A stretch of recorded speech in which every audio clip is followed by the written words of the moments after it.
আমাৰ টিমসমূহ তাতে যাওঁতে আমি ৰেড মাৰিছোঁ। দোকান এটা আছিলে, সদ্যহতে দোকান, কিন্তু দোকানৰ পিছত তেখেতৰ যিটো আৱাসত আমি ৰেড মাৰোঁতে 80টা কণ্টেইনাৰ্ছ পাইছোঁ, যিটো আমি ছাছপেক্ট কৰিছোঁ যে ড্ৰাগছ হয়। আৰু আমি চিৰিজ পাইছোঁ 2টা। আমি তাতে যিটো আমাৰ মেইন একিউজ, তেখেত যদিও পলাই যায়, কিন্তু আমি ছেকেণ্ড একিউজজনক লৈ আনিছোঁ।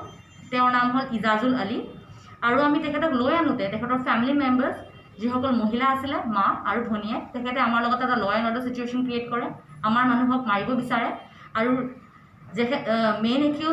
মেইন একিউজৰ যিখিনি লগত বহি থকা দোকানত যিখিনি ল'ৰা আছিলে, সিহঁতি আমাক শাৰীৰিকভাৱে আমাক এছল্ট কৰে, আমাৰ ওপৰত পাথৰ দলিয়াই, চাকু ওলায়। আমি তথাপিও ইজাজুল আলীক ধৰি অনাত সক্ষম হৈছোঁ।